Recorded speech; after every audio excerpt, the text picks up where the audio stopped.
With its dry and arid climate, the state of Arizona in the USA has an environment that is particularly sensitive to change. The speed of growth of Arizona's metropolitan areas in recent years has put added pressure on the desert's already strained resources, none more than water. The question for state representatives has long been how to attract business to operate in such an environment, while at the same time ensuring the area's resources and ecology were not put under even more pressure. One of the reasons it's so important to protect the environment here in Phoenix is we have a very different climate here. So we have problems with air quality and dust. There's a scarcity of water. We have a lot of issues with transportation and traffic congestion and certain industrial pollution that we have to be concerned about. Cities like Chandler draw heavily on the scarce water supplies of the surrounding desert. Its population has grown steadily over the past 3 decades, from 30,000 in 1980 to over 240,000 in 2007.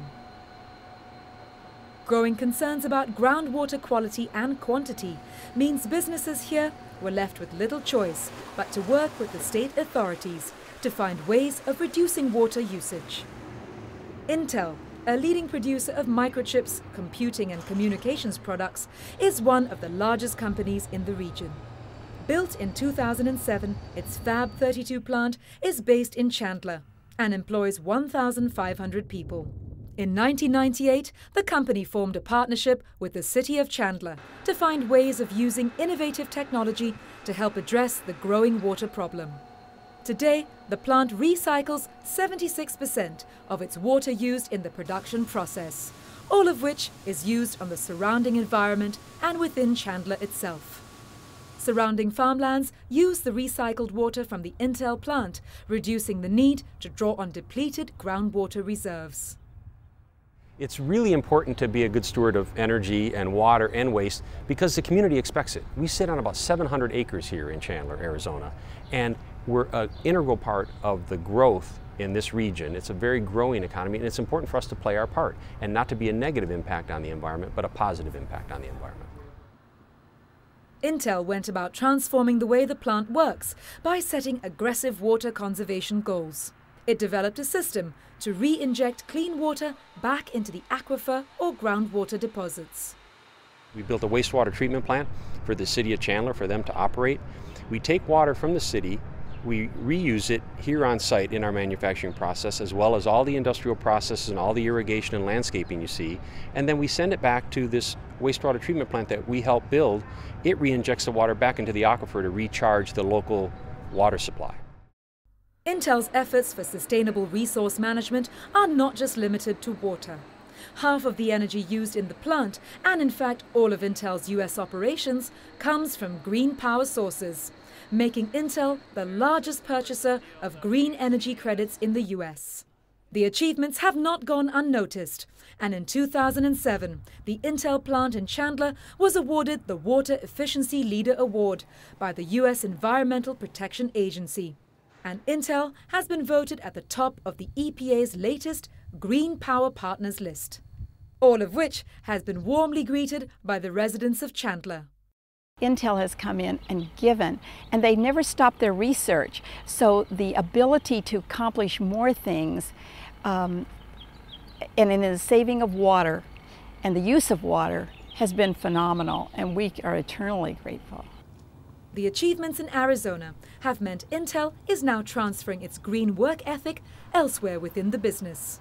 Over the last 7 years, the company has invested over $20 million in more than 250 energy conservation projects.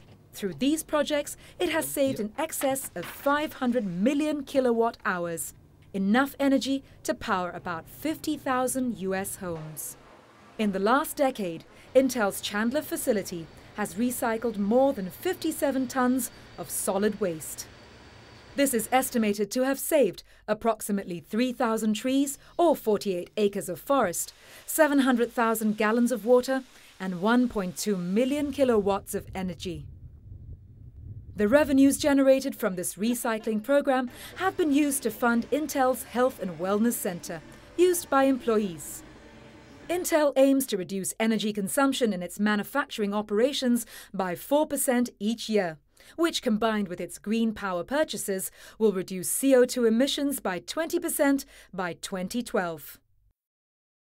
Intel's approach is a real good one because, first of all, they're open. It's a very transparent process. They want to hear what people have to say. This is the real thing. They're not just acting like they're concerned. They really are. Intel began as a company in 1972 with the launch of the Intel microprocessor, the invention that sparked the computer revolution. Continued growth within its field means more sites are needed around the world. With plans for the development of an even more sustainable plant in China to be built in the next 3 years, it would seem that Intel has found a commercial as well as ethical justification for pursuing an eco-friendly business model, proving that sustainable resource management is indeed possible and can make business sense as well as environmental sense. When we look at the environment in business, I think it's clear that there will not be less but more focus going forward on good environmental practices and good business practices. In fact, if I had to predict, I'd say that 10 years from now, hopefully sooner, the two will simply be synonymous. We won't be talking about the environment anymore. We'll simply be talking about good business practices.